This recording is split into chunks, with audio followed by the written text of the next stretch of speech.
So, welcome to this last part of our story about Discovery. And one irony of our tale is that it was Dundee's whaling tradition that led to Discovery being built in the first place, and yet arguably it was Discovery that started a move towards a global ban on commercial whaling. And let's look at this story. Well, whaling started in the north, in the Arctic, with right and sperm whales. Conveniently, they float when dead, and so can be harvested. Until that is the invention of the explosive harpoon in 1864 and the idea of pumping dead carcasses with air. Now all whales were fair game. There followed industrial scale slaughter in the north and then a move on to southern oceans, mainly from around 1904 onwards, just as Discovery came back to the UK. But there were early rumblings of a need to manage populations and account for all the catches in a more scientific manner. The UK significantly has important dependencies in the south, particularly the Falkland Islands, and they called for a research fund to be set up, essentially taking a tax from whalers operating in the southern oceans, all of which peaked in World War I with increased demand for whale oil for munitions, and the fund started to grow.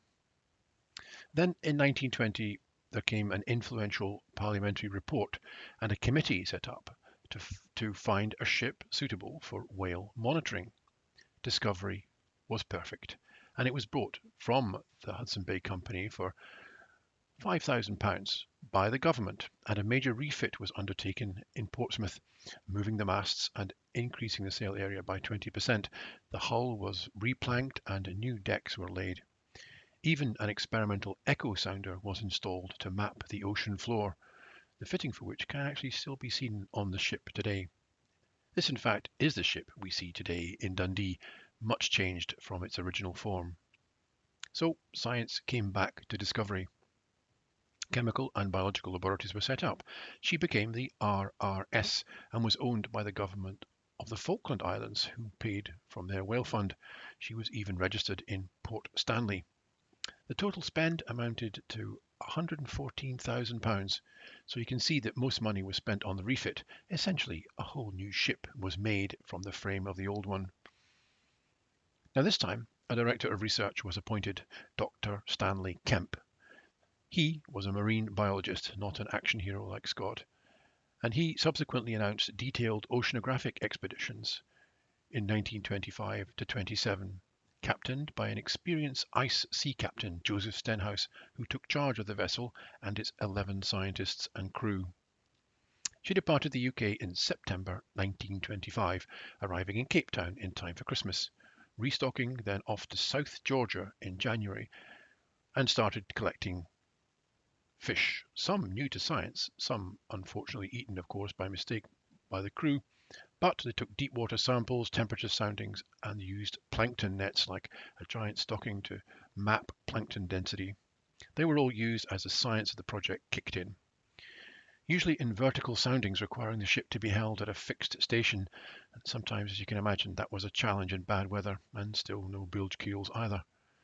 But allowing sounds of thousands of meters of lead-loaded piano wire, some soundings down to 2 or 3 kilometers in the Southern Ocean.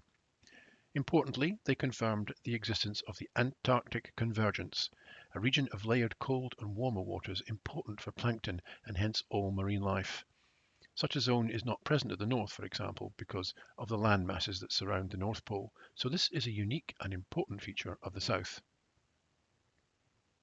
Well, they arrived in South Georgia in February, and a chance to do some science in laboratories that didn't pitch and roll all the time and had good heating. There was little heater use on board, I'm afraid, to conserve coal. And they studied hundreds of whale carcasses brought into the whaling station, and they built up impressive statistics on whale behavior.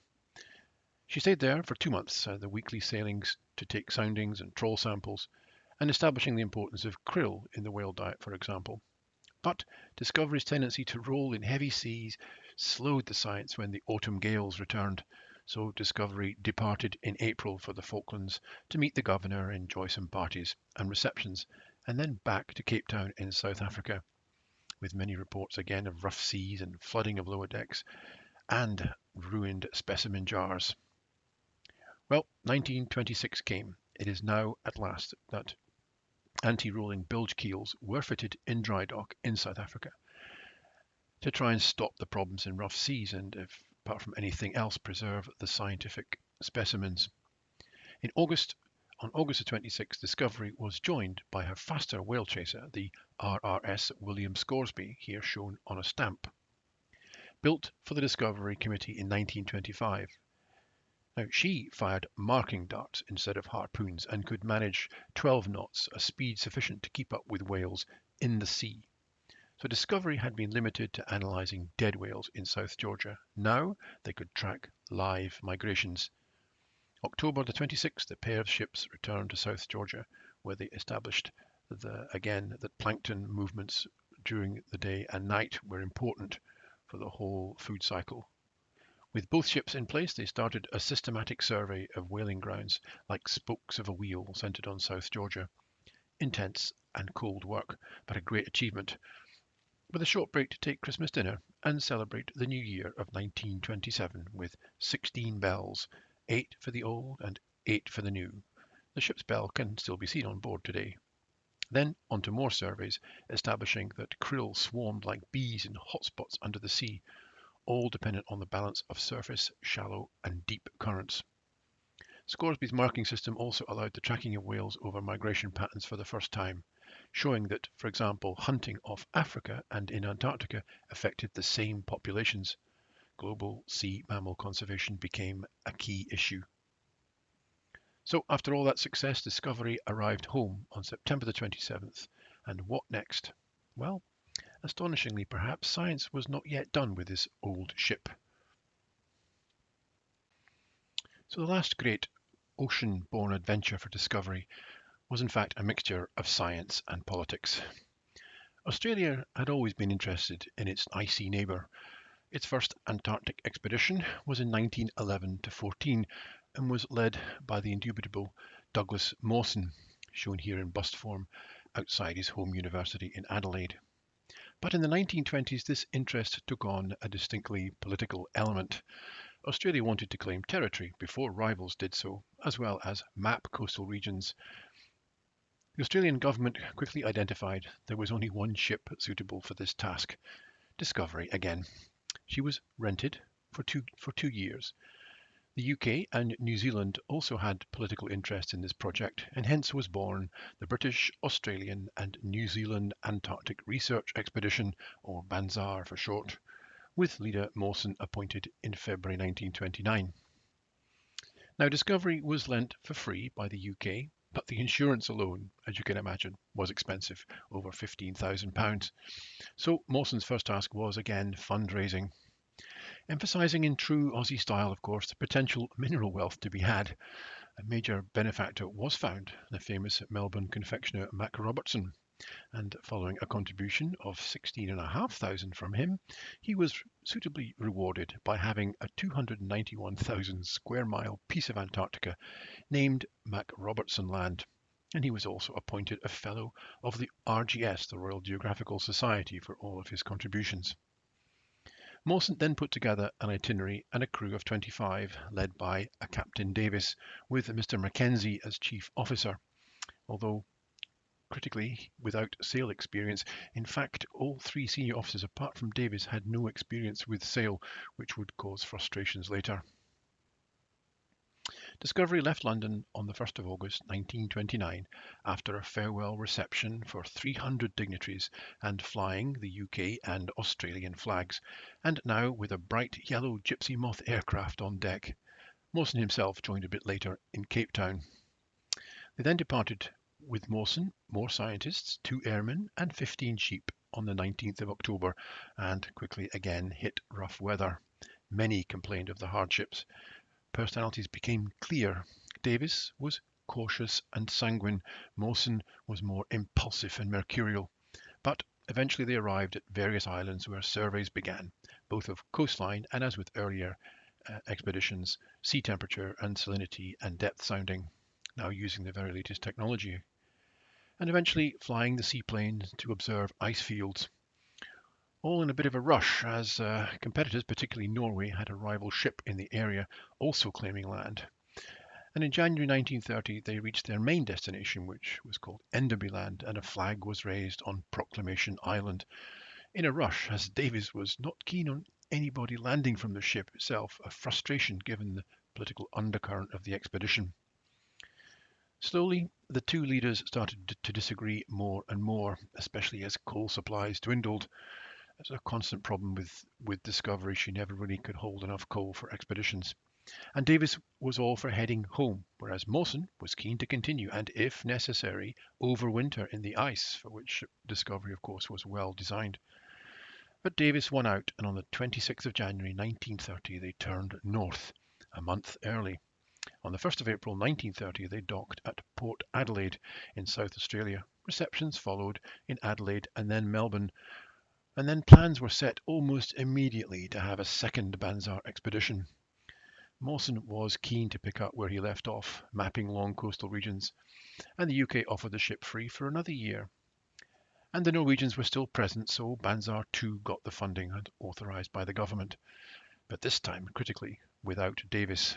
It was Mr. Mackenzie who was promoted to be the new captain, and on November 1930 they left Hobart, heading south. There was more drama. On New Year's Eve into 1931, Mackenzie there showed his mettle. Remember, he didn't initially have any sail experience as a seaman, but he showed his mettle by navigating the ship through dangerous ice fields when many felt Discovery would surely be destroyed. But all survived safely. And after planting the flag, or dropping it occasionally from an aeroplane, on any convenient shore, island, or rock, they eventually turned homeward bound on the 19th of February 1931. Again, through massive seas where the wave heights were recorded as being taller than the 34-meter masts of Discovery. In his diary, Mackenzie reflected on "my wonderful little ship." All arrived back home on the 19th of March 1931 after 117 days away and over 10,000 miles of sailing. Now, from a science point of view, the program was perhaps too diverse, extensive, and fragmented to be successful in any one area. But the politics stuck, and Australia had made its claim to new land, a claim which continues to this day, as shown on the stamp here, and also by the presence of active research stations in Antarctica. On board for Banzar was another man, a famous photographer. His name was Frank Hurley, and he had been also with Shackleton on Endurance, famously diving into the water to save his photo plates as Endurance sank beneath the ice. But also he was with Mawson on his very first Australian trip, so the two got on very well.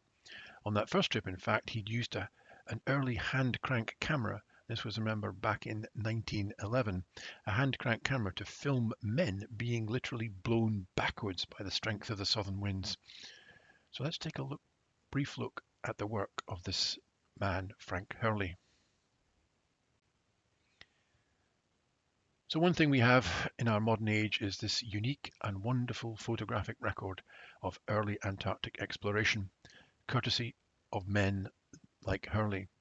They realized the importance of keeping a record, and Hurley even managed to persuade Shackleton to make space for the heavy photographic plates as part of essential supplies in the 3 small rowboats saved from the Endurance. And here 3 examples showing in left to right order the dramatic cathedral-like space of massive ice caves, the difficulties in using cameras in such environments, and how small the isolated pocket of civilization the ship looks when it's locked in the vastness of the ice. On return, funding was still an issue, and Hurley's movie film, which he made called Southward Ho, was expected to earn some cash, but was made a government film and given for free. In fact, you can see it in Dundee today as part of the museum. And some scientific results from this whole expedition were not published until 1975, a slow trickle of output from Banzar. But politically, Australia now had claim to about 1/3 of the coastline of the continent, and this carried over into the Antarctic Treaty of 1959, celebrated, as mentioned, in stamps and maps alike. Mawson, well, he ended up Professor of Geology at Adelaide University, where his bust now stands, and where coincidentally I was also a Professor in Engineering. On the 1st of August 1931, Discovery docked again back in London, 2 years after she had left. So, what next? Well, her science was done, but she caught the attention of a feisty female philanthropist, and thanks to her, we still have Discovery today.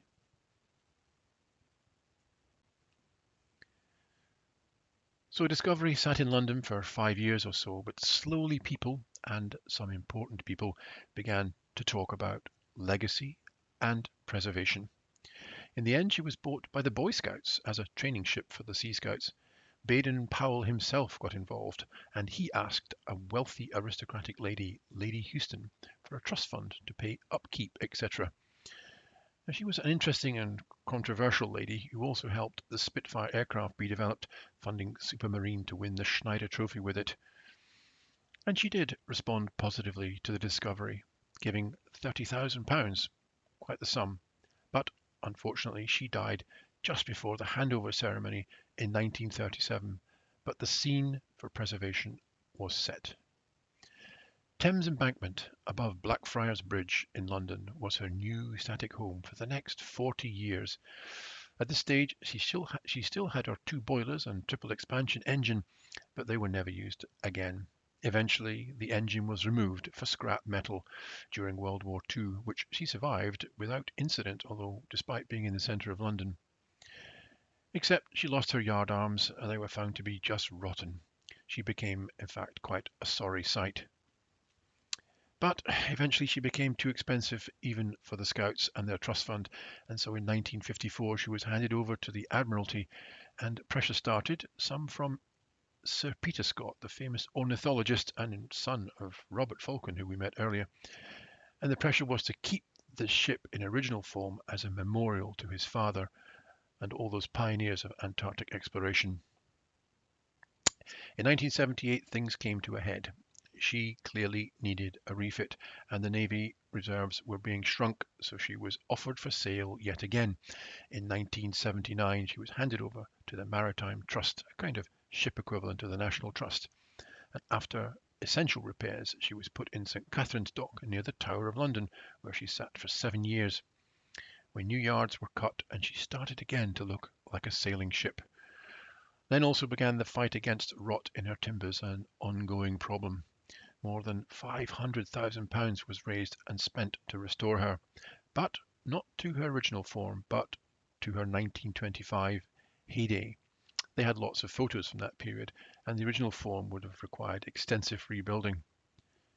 She returned to Dundee 85 years after her build in 1986, hosted by the newly formed Dundee Heritage Trust. She came as dry cargo, in fact, in a floating dock ship taking 2 days to come slowly up the coast.